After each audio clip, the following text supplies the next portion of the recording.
मेरा नाम सरला है। मैं एक प्राइवेट क्लिनिक पर नर्स का काम करती थी।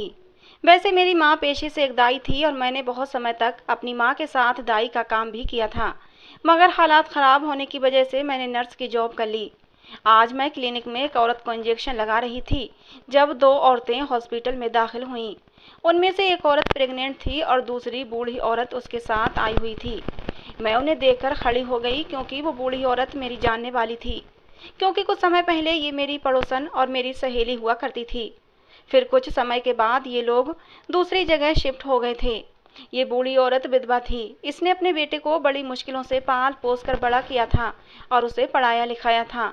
लेकिन आज जब एक मॉडर्न सी लड़की के साथ क्लिनिक के अंदर दाखिल हुई तो उसे देखकर मैं हैरान हो गई थी, क्योंकि जो लड़की मेरी सहेली के साथ अंदर दाखिल हुई थी वो बहुत ही मॉडर्न टाइप की थी। उसने भी मुझे देखकर खुशी जाहिर की। उस लड़की ने बड़े ही नफरत भरे अंदाज में पूछा, तुम्हारी डॉक्टर कहाँ है? तुम तो शक्ल से काम वाली लगती हो। उस लड़की ने आते ही मेरी बेइज्जती कर दी थी, मगर मैंने खामोश रहने में ही भलाई समझी। उस लड़की के मुंह लगने का कोई फायदा नहीं था, उल्टा मेरी जॉब पर असर पड़ सकता था। इसलिए मैंने उसे आराम से जवाब दिया कि डॉक्टर अंदर अपने कमरे में है, थोड़ी देर बाद आप उनके पास जा सकती हैं। उसने मेरी बात पर कोई रिएक्ट नहीं किया। थोड़ी देर बाद डॉक्टर ने उस लड़की को अंदर बुलाया तो उसकी सास यानी कि मेरी सहेली भी अंदर जाने लगी। इतना तो मुझे अंदाजा हो ही चुका था कि ये मॉडर्न सी लड़की इस औरत की बहू है। लेकिन जैसे ही वो अपनी बहू के साथ अंदर जाने लगी, उस लड़की ने बहुत ही गुस्से में अपनी सास को पीछे को धक्का देते हुए कहा, तुम्हारी हिम्मत कैसे हुई मेरे साथ अंदर जाने की? क्या डॉक्टर के सामने मेरी इंसल्ट करवाओगी? अपना ये भद्दा सा चेहरा लेकर बाहर ही बैठो। लड़की ने पलटकर मुझे एक अजीब बात कही, बोली, ये मेरी नौकरानी है, इसको अपने पास बिठा लो। मैं हैरत से उस लड़की का मुंह देखने लगी। वो अपनी सास को मेरे सामने ही नौकरानी बोल रही थी, जबकि मैं 100% श्योर थी कि उसकी सास ही थी। उसके जाने के बाद मैंने अपनी सहेली संगीता से पूछा, क्या ये तुम्हारी बहू है या फिर सच में तुम इसकी नौकरानी हो? जहाँ तक मुझे लग रहा है ये तुम्हारी बहू ही है। मेरी बात सुनकर संगीता की आंखों में आंसू भर आए। वो मुझसे कहने लगी, सरला तुम्हें क्या लगता है कि मैं लोगों के घरों में काम करूंगी? मैं तो एक अच्छे खानदान से संबंध रखती थी, बस गरीबी ने हालात की चक्की में पीसने पर मजबूर कर दिया। जो भी मेरे पति छोड़ कर गए थे उसी में गुजर बसर करके अपने बेटे को पाला पोसा और पढ़ाया लिखाया। खुद भूखी रहकर अपने बच्चे का पेट भरा था और उसे बड़ा किया था। ये जो लड़की अभी अंदर गई है ये मेरी बहू है। लेकिन मेरी किस्मत कितनी मॉडर्न है कि मैं इसे गंवार और जाहिल लगती हूँ। ये अपने जानने वालों में मेरा इंट्रोडक्शन अपनी नौकरानी कहकर करती है, किसी को नहीं बताती कि मैं इसकी सास हूँ। ऐसा करने से इसको लगता है कि इसका स्टैंडर्ड गिर जाएगा। मुझे अपनी सास कहने में ये अपनी इंसल्ट महसूस करती है, क्योंकि मैं इसकी तरह मॉडर्न कपड़े नहीं पहनती, ब्यूटी पार्लर में जाकर तैयार नहीं होती। आखिर इंसान को दुनिया और अपने धर्म का भी ख्याल रखना होता है। इस उम्र में मैं अपने भगवान का जाप करती हूँ, उसे दिन रात याद करती हूँ और ये चाहती है कि मैं भी इसी तरह मॉडर्न बन के रहूँ, रोज ब्यूटी पार्लर के चक्कर लगाऊं और तैयार होकर आऊं। लेकिन मैं ऐसा नहीं कर सकती। अब मेरी उम्र ऐसी नहीं है कि मैं फैशनेबल कपड़े पहनूं और ना ही मुझे अंग्रेजी बोलनी आती है, और इसके अलावा मेरे चेहरे पर आए हुए बालों से इसे घिन आती है। सरला तुम्हें तो पता है कि मैंने अपने चेहरे पर आए हुए इन बालों का कितना इलाज करवाया था, लेकिन डॉक्टर ने कहा था कि ये बाल तुम्हारे हार्मोन्स की वजह से चेहरे पर आए हुए हैं। मेरे हार्मोन्स ही कुछ ऐसे हैं। डॉक्टर ने यह भी कहा था कि अगर तुम इन्हें शेव करोगी तो फिर और भी ज़्यादा बाल आने लगेंगे, इसलिए मैंने इन बालों को ऐसे ही छोड़ दिया है। मेरे इन्हीं बालों की वजह से वो मुझसे घिन खाती है। ऊपर से मेरी छोटी सी नाक को भी निशाना बनाती रहती है। वो कहती है कि तुम बहुत ही भद्दी दिखती हो। चपटी दबी हुई नाक लेकर और चेहरे पर बाल लेकर मेरी सहेलियों के सामने मत आया करो। और इसीलिए जब भी मेरी बहू मुझे कहीं साथ लेकर जाती है तो बस लोगों को यही कहती है कि ये मेरी नौकरानी है। अपनी बहू की बात सुनकर मुझे बहुत दुख होता है, लेकिन मैं क्या करूं? अगर मुझे अपने बेटे की परवाह न होती तो विश्वास करो मैं इस लड़की को एक भी दिन बर्दाश्त न करती। मेरा दिल भी नहीं मानता कि मैं इसी लड़की के साथ रहूं जो मुझे नौकरानी कहे। सास का स्थान तो माँ की जगह पर होता है। मैंने संगीता को समझाया कि तुम चिंता मत करो, परेशान होने से समस्या का समाधान नहीं होता। तुम अपनी बहू को धीरे धीरे समझाओ कि बड़ों का सम्मान क्या चीज़ होती है, हो सकता है उसको समझ आ जाए। संगीता बोली, मैं क्या समझाऊं जब मेरे बेटे ने ही मेरी बात नहीं सुनी। उसने मोहब्बत से शादी की है और वो अपनी पत्नी का गुलाम है, इसमें मेरा क्या दोष है? मैं जितनी भी कोशिश करूं वो सब बेकार जाएगी। मैंने भी उसे उसके हाल पर छोड़ दिया है कि वो जैसा सोचती है सोचती रहे। अभी हम दोनों ये बातें ही कर रहे थे कि वो लड़की क्लिनिक से बाहर निकल आई और अपनी सास से बोली, चलो जल्दी घर चलो, तुम्हें घर जाकर खाना भी बनाना है। उसने अपनी सास को बहुत ही बदतमीजी से कहा था। अपनी सहेली को यूं जलील और बेइज्जत होता देखकर मेरा दिल दुख से भर गया था। मैंने उस लड़की को कहा कि मैं इस औरत को जानती हूँ, यह हमारी पड़ोसन रह चुकी है। मैं इसके सारे हालात पहले से जानती हूँ। इसकी पूरी जवानी मेरे ही सामने गुजरी है। बेटी, मुझे पता है कि उसने अपने बेटे को कितनी मुश्किलों से पाल पोस कर और पढ़ा लिखा कर बड़ा किया है।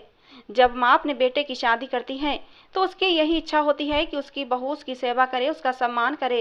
पर तुम तो अपनी सास को नौकरानी कर रही हो। बेटी, बहुत बुरी बात है। अगर तुम्हें सास का श्राप लग गया ना तो तुम कहीं की ना रहोगी, ना दुनिया की ना ही भगवान के यहाँ की। भलाई इसी में है कि तुम अपनी सास से माफ़ी मांग लो। ये एक विधवा औरत है, तुम्हें खुद एहसास करना चाहिए। मेरी बात सुनते ही वो लड़की गुस्से से आग बबूला हो गई और बोली, मैडम जी, तुम अपने काम से काम रखो। अगर तुमने आने वाले मरीजों के साथ ऐसे ही पर्सनल मामलों पर डिस्कशन करना शुरू कर दिया तो तुम्हारी नौकरी ज़्यादा दिन नहीं टिकेगी और तुम भी किसी के घर नौकरानी का काम ही कर रही होगी। मैं इस क्लिनिक पर पैसे देकर अपना इलाज करवाने आई हूँ, तुम्हारा भाषण सुनने नहीं आई। उस लड़की की बात सुनकर मुझे बहुत गुस्सा आया। मैं हैरान हो गई थी कि संगीता की बहू कितनी बदतमीज है। फिर मैंने सोचा कि शाम को छुट्टी के समय संगीता के घर चली जाऊंगी और कुछ देर बैठकर सुकून से बातें करूंगी। मैंने संगीता के नए घर का एड्रेस ले लिया था। शाम को जब मैं घर पहुंची तो मैंने देखा कि संगीता खाना बनाने में बिजी थी और उसकी बहू अपने कमरे में सो रही थी। हम दोनों एक दूसरे से मिलकर बहुत खुश हुए थे। इससे पहले कि मैं संगीता से कोई और बात करती, मेरी बेटी का फ़ोन आ गया। उसकी तबीयत अचानक से ख़राब हो गई थी। मुझे जल्दी घर जाना था। मैंने संगीता से अनुमति ली और कहा कि मैं फिर कभी तुम्हारे घर आऊँगी। आज मुझे अनुमति दे दो, मुझे जाना है। ये कहकर मैं घर आ गई। मेरी बेटी को बहुत तेज़ बुखार था। मैंने जल्दी से उसे दवाई दी और रात इसी तरह गुजर गई। अगले दिन संगीता ने ही मेरे घर के दरवाजे पर दस्तक दी। वो बहुत ज़्यादा घबराई हुई लग रही थी। मैंने दरवाज़ा खोला तो उसके हाथ पांव फूले हुए थे। वो पसीना पसीना हो रही थी। क्या हुआ संगीता? मैंने उससे पूछा तो कहने लगी, मेरी बहू की डिलीवरी का समय आ गया है। भगवान के लिए जल्दी मेरे घर चलो और मेरी बहू को अस्पताल लेकर चलो। मेरा बेटा तो ऑफिस के काम से दूसरे शहर चला गया है। मुझे नहीं पता था कि ये समय इतनी जल्दी आ जाएगा, वरना मैं कोई ना कोई इंतजाम कर ही लेती। मैं क्या करूं, मेरी बहू तो मुझे अपने बारे में कुछ बताती ही नहीं। इसलिए नहीं पता कि उसकी डिलीवरी कब होगी। भगवान के लिए तुम मेरे साथ चलो, वरना मेरी बहू मर जाएगी। वो दर्द से तड़प रही है। उसकी बात सुनकर मैं जल्दी जल्दी उसके साथ चल दी। मैं सब कुछ भूल भाल गई थी। मुझे उस लड़की का रवैया भी याद नहीं रहा था। अगर याद भी होता तो मैं ऐसे समय में कभी भी उसके साथ कोई कमी न रखती। मैं जैसे ही अपनी सहेली के घर पहुंची, उसकी बहू की हालत बहुत ख़राब थी। मैंने उसकी बहू को रिक्शे में बिठाया और फिर हम लोग अस्पताल की तरफ रवाना हो गए। संगीता की बहू जिद करने लगी कि मुझे डॉक्टर उर्मिला के पास ही जाना है। इसलिए हम लोग एक प्राइवेट क्लिनिक में आ गए, जहां मुझे लगता था कि ऐसे केस किसी बड़े अस्पताल में जाने चाहिए। फिलहाल संगीता की बहू की इच्छा पर मैं उसे क्लिनिक ले आई। डॉक्टर उर्मिला क्लिनिक पर ही मौजूद थीं। उन्होंने लड़की को दर्द की दवा दी, जिसे खाकर उसे थोड़ा सुकून मिला और वो बातचीत करने के काबिल हुई। संगीता की बहू पूजा ने फौरन से अपना फ़ोन मांगा और अपनी माँ को कॉल लगाने लगी। वो बार बार अपनी माँ को कॉल लगा रही थी, लेकिन उसकी माँ फ़ोन नहीं उठा रही थी। बहुत देर बाद जाकर कहीं उसकी माँ ने फ़ोन उठाया। पूजा अपनी माँ पर भी ऊंची आवाज़ में चिल्लाने लगी। बोली, मम्मी कहाँ हैं आप? मैं कितनी देर से आपको कॉल कर रही हूँ। जल्दी से डॉक्टर उर्मिला के क्लिनिक पर आएं। मेरा डिलीवरी समय पास आ गया है। मेरी तबीयत बहुत ख़राब है। उसने ये कहकर फ़ोन बंद कर दिया। डॉक्टर उर्मिला ऑपरेशन की तैयारी करने लगीं। लगभग 20 मिनट निकले थे कि बाहर गाड़ी ने हॉर्न दिया। क्लिनिक के बाहर पूजा की माँ आ चुकी थी। मैं उसे लेने के लिए बाहर पहुंची तो देखा कि पूजा की माँ भी अपनी बेटी की तरह बहुत ही मॉडर्न सी औरत थी, देखने में जिसकी उम्र 30 साल से ज़्यादा नहीं लगती थी। यानी कि उसने खुद को इतना सजा सवार कर रखा था कि बुढ़ापे में भी जवान नजर आ रही थी। मैंने उसे अंदर आने के लिए कहा, तब वो बड़े नखरे से अंदर आई और अपनी बेटी के कमरे में चली गई। साथ ही अपनी बेटी की सास को बहुत ही नफरत से देखते हुए बोली, आप बाहर ही रुकें। आपका ये भद्दा साया बच्चे पर नहीं पड़ना चाहिए। मैं सब कुछ संभाल लूँगी। संगीता को बाहर छोड़कर वो अंदर चली आई। मैंने संगीता से पूछा, ये तुम कैसी बहू लाई हो? मेरी बात सुनकर संगीता की आंखों में आंसू भर आए। बस मैं अब तुम्हें क्या बताऊं, मेरे बेटे ने अपनी पसंद से शादी की है। ये लड़की उसके ऑफिस में काम करती थी। दोनों ने अपनी मर्जी से शादी की है। और ये लड़की उम्र में भी मेरे बेटे से 2-3 साल बड़ी ही है, लेकिन बहुत ही मॉडर्न और बिगड़े हुए माँ बाप की औलाद है। मेरा बेटा कहता है कि उसने मेरी मोहब्बत में अपना सब कुछ घर बार छोड़ दिया है, तो मेरा भी धर्म बनता है कि मैं इसकी बात मानूं। लेकिन उसे इस बात की बिल्कुल परवाह नहीं कि उसकी माँ ने उसके लिए क्या क्या छोड़ा है। अब तो कभी कभी दिल करता है कि मैं अपने भगवान के पास चली जाऊं। मैं रोज अपने पति को याद करके रोती हूँ। अगर मेरे पति जिंदा होते तो मैं अपने बेटे की आश्रित न होती। मेरा दिल बुरी तरह दुख चुका है। कभी सोच भी नहीं सकती थी कि मेरा बेटा इतना अनाज्ञाकारी निकलेगा। संगीता की हालत पर मेरी आंखों में आंसू आ गए। जो बहू अपनी सास की आंखों में आंसू लाए, उससे ज्यादा बदकिस्मत लड़की कौन हो सकती है। मैंने उसकी बहू को खूब गालियां दी, लेकिन फिर भी संगीता परेशान थी और रो रही थी। कहने लगी, इस सब से कुछ नहीं होगा, जो मेरी किस्मत में लिखा था वो हो गया। कोई बात नहीं, जितने दुख मैं इस दुनिया में सहने थे सह लिए। मेरा भगवान मुझे इसका फल जरूर देगा। खैर, संगीता की बातें सुनकर मैं खामोश हो गई। इतने में ऑपरेशन थिएटर के अंदर कार्यवाही शुरू हो चुकी थी। डॉक्टर उर्मिला पेशेंट का ऑपरेशन करना शुरू कर चुकी थी, जबकि पूजा की माँ बेचैनी से कमरे से बाहर आई और टहलने लगी। उसने अपनी बेटी की सास से बहुत ही नफरत वाले अंदाज में कहा कि भगवान से प्रार्थना करो मेरी बेटी का ऑपरेशन सफल हो जाए, उसका बच्चा सही सलामत इस दुनिया में आ जाए। संगीता ने कहा, मुझसे ज़्यादा खुश और कौन होगा, क्योंकि मेरा अपना खून इस दुनिया में आने वाला है। मेरी तो सारी प्रार्थनाएं अपनी बहू के साथ हैं। थोड़ी देर बाद औरत बड़े ही बेचैनी वाले अंदाज में दोबारा लेबर रूम के अंदर चली गई थी। मैं और संगीता बाहर ही बैठे इंतजार करते रहे, लेकिन बहुत देर हो चुकी थी और अंदर से कोई बाहर नहीं आ रहा था। बहुत देर के इंतजार के बाद पूजा की माँ बाहर आई थी, लेकिन उसके चेहरे पर हवाइयाँ उड़ी हुई थीं। और जब डॉक्टर उर्मिला बाहर आई तो वो भी बहुत परेशान लग रही थीं। मैंने उनसे पूछने की कोशिश की, लेकिन उन्होंने मुझे चुप रहने का इशारा किया। मैंने उत्सुकता बस कमरे के अंदर झांका, थोड़ा सा झांक कर देखा, लेकिन मुझे बच्चा कहीं नजर नहीं आ रहा था। उल्टा पूजा के चेहरे पर भी हवाइयाँ उड़ रही थीं। माँ और बेटी दोनों के चेहरे के हाव भाव देखने लायक थे। मुझे नहीं पता चल रहा था कि बच्चा जो अभी अभी पैदा हुआ है वो कहाँ है। मैं इंतजार करके खुद ही कमरे के अंदर चली गई। पूजा की माँ ने संगीता को अंदर आने से रोक दिया था। कहने लगी, अंदर कहाँ जा रही हो, तुम्हारा अंदर कोई काम नहीं है, बाहर ही बैठो। मैं तो सफाई का बहाना बनाकर अंदर चली गई थी, लेकिन मैंने देखा कि नया पैदा होने वाला बच्चा कहीं भी मौजूद नहीं था। अभी डॉक्टर उर्मिला ने मुझे पूरी बात भी नहीं बताई थी। लड़की की माँ खामोश सामने स्टूल पर बैठी हुई थी, जबकि लड़की का मुंह भी उतरा हुआ था। भगवान करे बच्चा ठीक तो है ना। मैंने इतनी सी बात की थी कि वो औरत मुझ पर बरस पड़ी कि तुम यहाँ सफाई करने आई थी तो सफाई करो, लगता है तुम्हें मेरी सास ने हमारी जासूसी करने के लिए भेजा है। मैंने कहा, देखो मैं एक नर्स हूँ और मरीजों की देखभाल करना मेरा रोज का काम है। मुझे तुम दोनों माँ बेटी में कोई फालतू दिलचस्पी नहीं है। मैं उनको ये बातें सुनाकर बाहर आ गई थी। संगीता उन दोनों के सामने मजबूर थी, लेकिन मैं नहीं। मैंने बाहर आकर संगीता से कहा कि वो लोग बच्चे के बारे में कोई बात नहीं बता रहे हैं, तुम अंदर जाओ, शायद हो सकता है तुम्हें बता दें। संगीता बोली, अरे जब तुझे ही नहीं बताया तो मुझे कहाँ से बताएंगे। मेरा बेटा भी अभी तक नहीं आया, अपने बेटे से भी कैसे बात करूँ। मेरे पास तो मोबाइल फ़ोन भी नहीं है, और देखो उसकी पत्नी ने भी तो उसे फ़ोन करके नहीं बुलाया, जबकि पति का इस समय मौजूद होना बहुत ज़्यादा ज़रूरी होता है। मैंने भी कहा, हाँ तुम्हारे बेटे को यहाँ मौजूद होना चाहिए था, मैं खुद ही उसे फ़ोन करती हूँ, तो मुझे उसका नंबर दे दो। संगीता ने कहा कि मेरे पास तो नंबर नहीं है, नंबर मेरी बहू के पास है, तुम जाकर उससे पूछो। मैं फिर से कमरे में चली गई ढीठ बनकर, क्योंकि मुझे अपनी सहेली संगीता की बहुत ज़्यादा फिक्र थी। अपनी इज्जत से भी ज़्यादा मुझे उसकी परवाह थी। मैंने जैसे ही कमरे में कदम रखा, मैंने देखा कि पूजा ने अपना बच्चा गोद में छुपा रखा था। वो उसे ऐसे देख रही थी जैसे कोई अनहोनी चीज हो। जैसे ही उसकी नज़र मेरे ऊपर पड़ी, उसने अपने बच्चे को और भी ज़्यादा छुपा लिया और एकदम चौंक कर मेरी तरफ देखने लगी थी। और फिर कहने लगी, क्या बात है, तुम बार बार इस कमरे में क्यों आ रही हो? हम लोगों ने इस कमरे का किराया दिया हुआ है और हमें तुम्हारी यहाँ पर कोई ज़रूरत नहीं है। मैंने कहा कि मैं इसलिए आई हूँ कि मुझे संगीता ने भेजा है। मेरी बात सुनते ही पूजा गुस्से से बोली, हाँ मुझे अच्छी तरह मालूम है तुम उसकी चमची हो।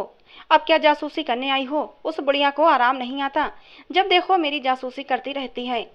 मैंने पूजा की बातों को नज़रअंदाज कर दिया और कहा कि मुझे तुम्हारे पति का नंबर चाहिए, आखिर उसको भी तो यहाँ पर होना चाहिए। मेरी ये बात सुनते ही पूजा और भी गुस्से से बोली, वो मेरा पति है, तुम्हारा नहीं। वो लड़की जो भी मुंह में आ रहा था बोलती जा रही थी, जब मुझे उसे यहाँ पर बुलाना होगा तो मैं खुद ही फ़ोन करके बुला लूँगी, तुम बार बार आकर मुझे डिस्टर्ब मत करो। मैं पहले ही बहुत परेशान हूँ, तो मुझे अब और ज़्यादा परेशान मत करो। मैंने पूजा से कहा कि आखिर बताओ तो सही बात क्या है, हो सकता है हम तुम्हारी प्रॉब्लम सॉल्व कर सकें। मेरी बात सुनकर वो गुस्से से बोली, मुझे तुम्हारी मदद या सलाह की कोई ज़रूरत नहीं है, यहाँ से जाओ। मैं हैरान थी कि कितनी बदतमीज लड़की है, जिसको इस बात का भी एहसास नहीं कि मैं यहाँ पर उसकी मदद करने के लिए खड़ी हुई थी। खैर मैं चुपचाप बाहर आ गई। बाहर आकर अपनी सहेली को बताया कि तुम्हारी बहू के तेवर तो बहुत ही बिगड़े हुए हैं, पता नहीं उसे क्या परेशानी है कि इस तरह खाने को दौड़ रही है। शाम तक वो यहाँ से डिस्चार्ज होकर चली जाएगी, तुम्हारा बेटा भी घर आ जाएगा, तो आगे का मामला तुम खुद देख लेना। संगीता ने कहा, चलो ठीक है, मुझे तो वैसे भी कुछ नहीं समझती, भगवान करे कि मेरे बेटे से अपने दुख दर्द और अपनी तकलीफ बांट ले, ताकि मेरी भी चिंता थोड़ी कम हो जाए। इतना कहकर संगीता तो अपने घर चली गई, लेकिन मैं ये सोचने लगी कि आखिर इसकी बहू को जो बच्चा पैदा हुआ है, ऐसी क्या समस्या है कि वो उसे हम सबसे छुपा रही थी। कम से कम उसे अपनी सास और अपने डॉक्टर को तो उस बच्चे के बारे में बताना चाहिए था। मेरे पास डॉक्टर उर्मिला के घर का नंबर नहीं था, सिर्फ ऑफिस का नंबर था, नहीं तो मैं उनसे फ़ोन करके पूछ लेती। संगीता की बहू की डिलीवरी करवाने के बाद डॉक्टर उर्मिला फ़ौरन ही अपने घर चली गई थीं, क्योंकि उनके बेटे की तबीयत ठीक नहीं थी। संगीता के जाने के थोड़ी देर बाद मैं भी अपने घर चली आई थी। मैंने सोचा शाम को जाकर उसके घर में पता करूंगी कि उसके पोते की तबीयत कैसी है। शाम हुई तो मैंने सोचा खाली हाथ घर जाने के बजाय मिठाई का एक डिब्बा लेकर चलती हूँ। आखिर को उसके घर में इतनी बड़ी खुशी की बात हुई है, वो दादी बनी है, इसलिए मुझे खाली हाथ नहीं जाना चाहिए। मैंने पास की दुकान से 1 किलो ताज़ा मिठाई ली और संगीता के घर की तरफ चल पड़ी। घर के दरवाजे पर दस्तक दी तो संगीता ने ऐसे बेताबी से दरवाज़ा खोला जैसे वो मेरा ही इंतजार कर रही थी। मुझे देखते ही उसकी आंखों में चमक उभर आई थी। मुझे देखते ही कहने लगी, मैं तुम्हें ही याद कर रही थी, बहुत कृपा हुई कि तुम मुझसे मिलने चली आई। मेरी बहू तो घर आ गई है, मगर अभी तक अपने कमरे में है, किसी को अंदर नहीं आने देती।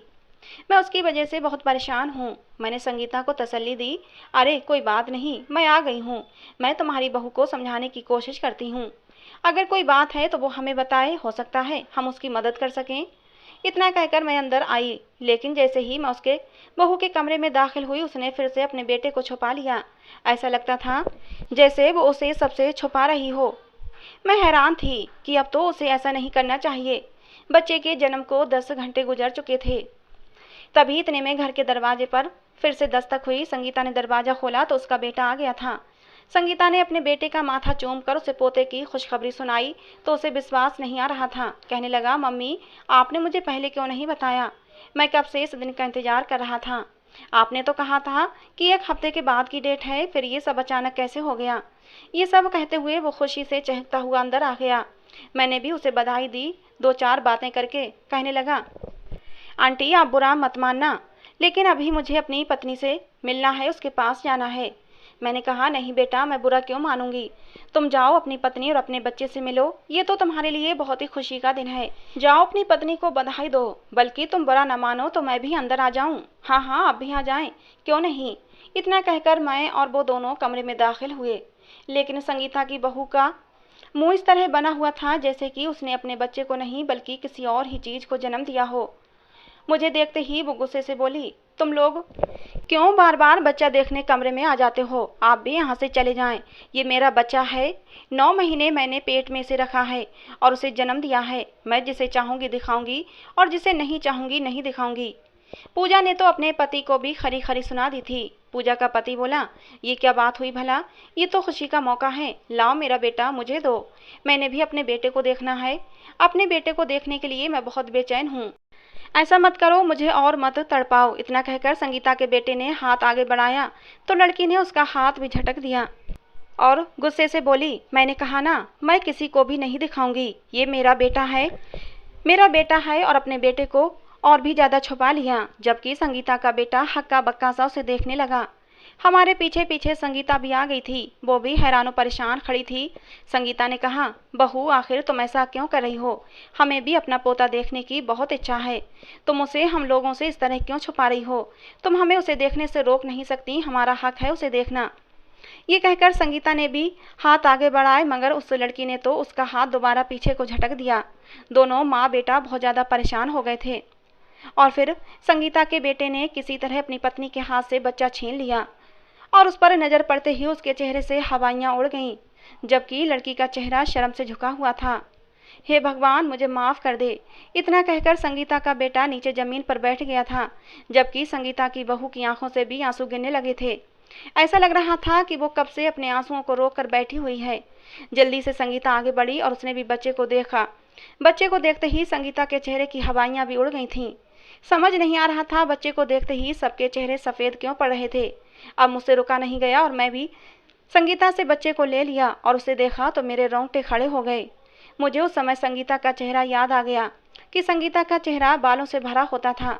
संगीता ने मुझे कल परसों ही तो बताया था कि उसकी बहू हर समय उसे यही कहती है, मम्मी जी तुम्हारे मुंह पर दाढ़ी है, मैं तुम्हें अपने दोस्तों से नहीं मिलवा सकती, तुम बहुत ही गवार लगती हो, तुमने कभी अपने चेहरे की सफाई नहीं करवाई है, तुम जैसी गंदी गवार औरत को मैं अपने दोस्तों से नहीं मिलवा सकती और ना ही बता सकती कि ये मेरी सास है, ये मेरे पति की माँ है। और आज जबकि उसके बच्चे के न सिर्फ चेहरे पर बल्कि पूरे जिस्म पर लंबे लंबे बाल थे जो कि काले और घने थे और बच्चे के चेहरे पर नाक की जगह सिर्फ 2 छेद दिखाई दे रहे थे। ये देखकर संगीता की बहू पूजा को अपनी सास से की हुई बदतमीजी याद आने लगी थी। लेकिन अब इस बात का कोई फायदा नहीं था, क्योंकि भगवान का कहर उसे उसके बेटे की सूरत में मिल चुका था। मुझे तो इतना दुख आज से पहले कभी नहीं हुआ था, लेकिन ये सब देखकर एक बात समझ गई थी कि अगर तुम किसी का दिल दुखाओगे, किसी को खून के आंसू रुलाओगे तो उसका अभिशाप तुम्हें जरूर लगेगा। सो कभी भी किसी ऐसी बूढ़ी विधवा औरत का दिल नहीं दुखाना चाहिए।